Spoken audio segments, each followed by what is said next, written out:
Hello friends, this is Rahul. Welcome to all का अलग YouTube channel. दोस्तों, इस वीडियो में आज हम एक अकाउंट्स का एक बड़ा ही इम्पोर्टेंट चैप्टर करने वाले हैं जिसका नाम है ट्रायल बैलेंस।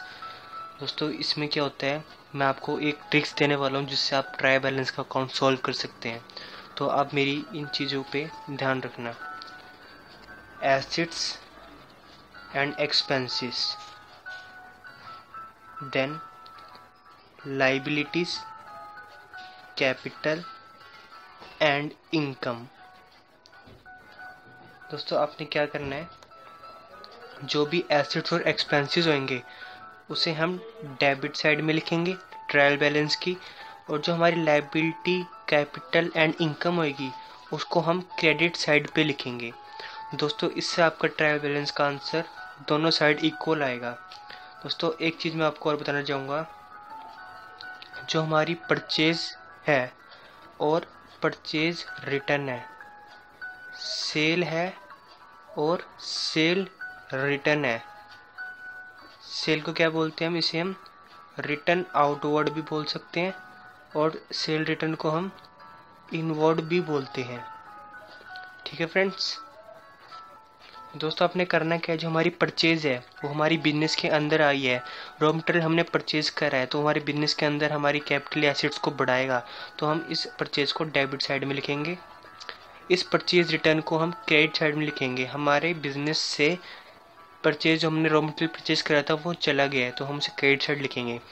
जो हमारी सेल है वो भी हमारे बिजनेस से आउट चली गई है, तो इसे भी हम क्रेडिट साइड लिखेंगे। और जो सेल रिटर्न है, जो हमने सामान बेचा था वही हमारे बिजनेस में वापस आ गया है, तो हम इसे डेबिट साइड लिखेंगे। तो दोस्तों, अगर आप मेरे इस चार्ट को फॉलो करोगे तो आपका ट्रायल बैलेंस का आंसर प्रॉपर दोनों साइड इक्वल आएगा। तो चलिए, इसके लिए हम एक क्वेश्चन लेते हैं और उसे सॉल्व करते हैं।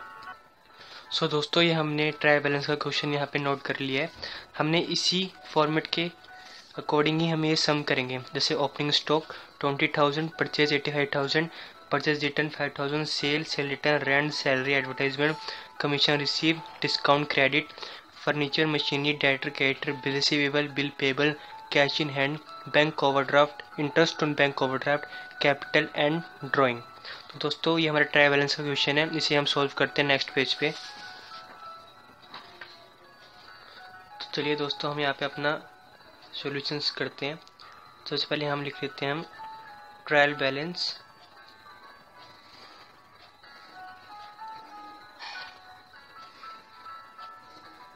ये हमारी LF लेजर फोलियो बोलते हैं इसे।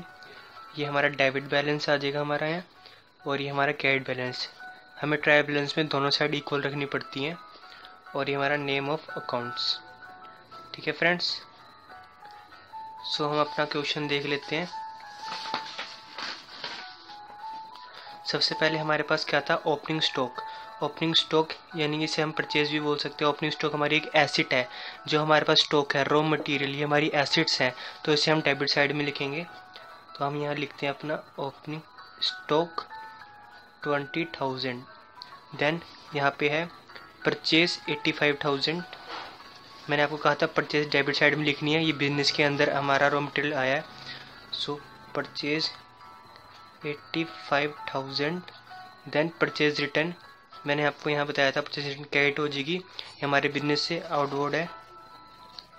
सो हम यहाँ परचेज रिटर्न लिख लेंगे, जो हमारा क्रेडिट साइड में आएगा 5,000, वो हम यहाँ लिख लेंगे इस क्रेडिट साइड में। देन हम लिखेंगे सेल। सेल हमारा भी आउटवर्ड है, यानी कि हमारे बिजनेस से बाहर गई है, तो हम 1,60,000 भी क्रेडिट साइड पे ही लिखेंगे। सेल रिटर्न, इसे हम इनवर्ड बोलते हैं, जो हमारे बिजनेस के अंदर वापस है, तो उसे हम डेबिट साइड में लिखेंगे। रेंट, ये हमारा एक्सपेंस है, मैंने कहा था एसेट और एक्सपेंस को हम डेबिट साइड में लिखेंगे। सो जो हमारा रेंट है वो हमारा एक्सपेंसेस है 1,200। सैलरी भी हमारा एक एक्सपेंसेस है 5700, डेबिट साइड में लिखेंगे। देन जो हमारा एडवर्टाइजमेंट है, ये भी हमारा एक टाइप का खर्चा ही है, एक्सपेंसेस है 880। देन कमीशन रिसीव, हमें कमीशन रिसीव हुआ है, तो हम कमीशन रिसीव को हम क्रेडिट साइड में लिखेंगे 1440। Commission receive 1440। देन डिस्काउंट जो हमारा है क्रेडिट 710, यहाँ पे लिखे हुआ है 710 क्रेडिट है। देन हम फर्नीचर लिखेंगे जो हमारी एक एसेट है 6000।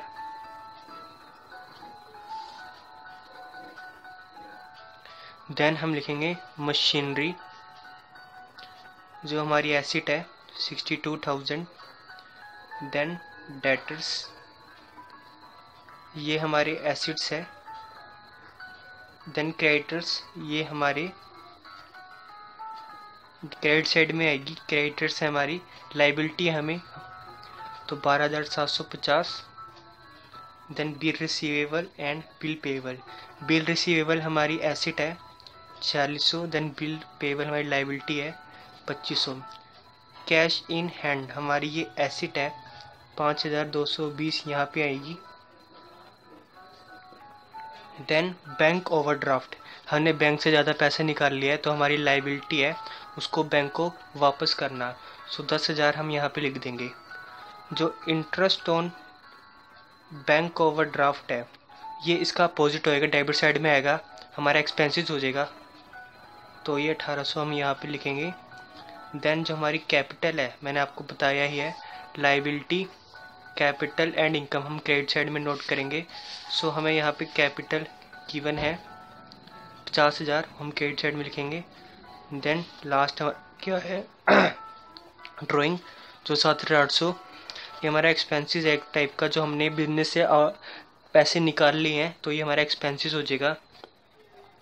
देन हमने सारी जो हमारे अकाउंट्स थे उनको हमने एक नोट कर लिया है एक अकाउंट में, ट्रायल बैलेंस अकाउंट में। देन हम इसका टोटल करने वाले हैं, हमारा इसका टोटल सेम आना चाहिए तभी हमारा ट्रायल बैलेंस का आंसर सही आएगा। तो हम इसे लाइन वाइज टोटल कर लेते हैं। सबसे पहले हम डेबिट साइड का टोटल कर लेते हैं। सो 20,000 plus 85,000 plus 6,200 plus 1200 plus 5,700 plus 880 plus 600 plus 62,000 plus 36,000 plus 600 plus 5,220 plus 1,800 plus 7,800। और दोस्तों हमारा 2,37,000 टोटल आया। ऐसे हम अभी रफ में लिख लेते हैं। फ्रेंड्स हम इसको एक बार फिर से टैली कर लेते हैं कि हमारा आंसर सही है कि नहीं है। 20,000 plus 85,000 plus 85,000 plus 200 plus 700 180 plus 600 plus 2,000 plus 36,000 plus 4600 120 plus 1,800 plus 7,800। दोस्तों हमारा 2,37,000 हमारा ये आंसर आ गया है। देन हम अब इस क्रेडिट साइड का टोटल कर लेते हैं। 5,000 plus 1,60,000 plus 710 plus 12,750 plus 2,500 plus 10,000 plus 50,000। हमारा आंसर है वो हमारा आया 240,400। सो हमारा यहाँ पे क्या आ रहा था 237, ये हमारा गलत आ रहा है। हमें एक बार डेबिट साइड का स्टोर कई बार क्या होता है कैलकुलेटर से, जैसे हम 6,000 को 600 लिख देते हैं। ट्रायल बैलेंस में हमारी यही मिस्टेक है, हमारी जो कैलकुलेटर पे कैलकुलेशन है वो हमारी सही होनी चाहिए। सो 20,000 85,000 तो plus 1200 plus 880 plus 6,000 plus 62,000 plus 36,000 plus 4600 plus 120 plus 1800 plus 7,800। जो हमारा आंसर आया हमारा यही आया जो क्रेडिट साइड में आया था। तो दोस्तों कई बार क्या होता है हमारी जो कैलकुलेटर की कैलकुलेशन है वो हमारी मिस्टेक हो जाती है, तो हम जल्दी ना करें जिस तरह मैंने जल्दी करी कैलकुलेशन की। तो दोस्तों आप इसे आराम से करिए। तो दोस्तों मैंने आपको बताया कि कैसे आपको सम सोल्व करना है। हमने याद रखना है इस एसेट्स और एक्सपेंसेस को डेबिट साइड लिखना है, इस लाइबिलिटी कैपिटल एंड इनकम को क्रेडिट साइड, देन परचेज को डेबिट साइड एंड इसका जो अपोजिट होगा वो क्रेडिट। सेल रिटर्न को हम लिखेंगे डेबिट साइड, जो इसका अपोजिट होएगा वो क्रेडिट साइड। देन हमने क्वेश्चन लिया था, देन हमने उसे सोल्व करा। जो हमारा ओपनिंग स्टॉक होता है वो हमारा डेबिट एसेट्स हो जाती है, तो हमने डेबिट में लिखा। परचेज डेबिट होती है, परचेज रिटर्न क्रेडिट, सेल हमारी क्रेडिट होती है, cell return debit, rent x salary हमारा एक्सपेंस होता है डेबिट, एडवर्टाइजमेंट एक्सपेंस होता है डेबिट, कमीशन रिसीव है, हमारी इनकम है तो क्रेडिट, डिस्काउंट क्रेडिट हमें गिवन है तो क्रेडिट लिख देंगे।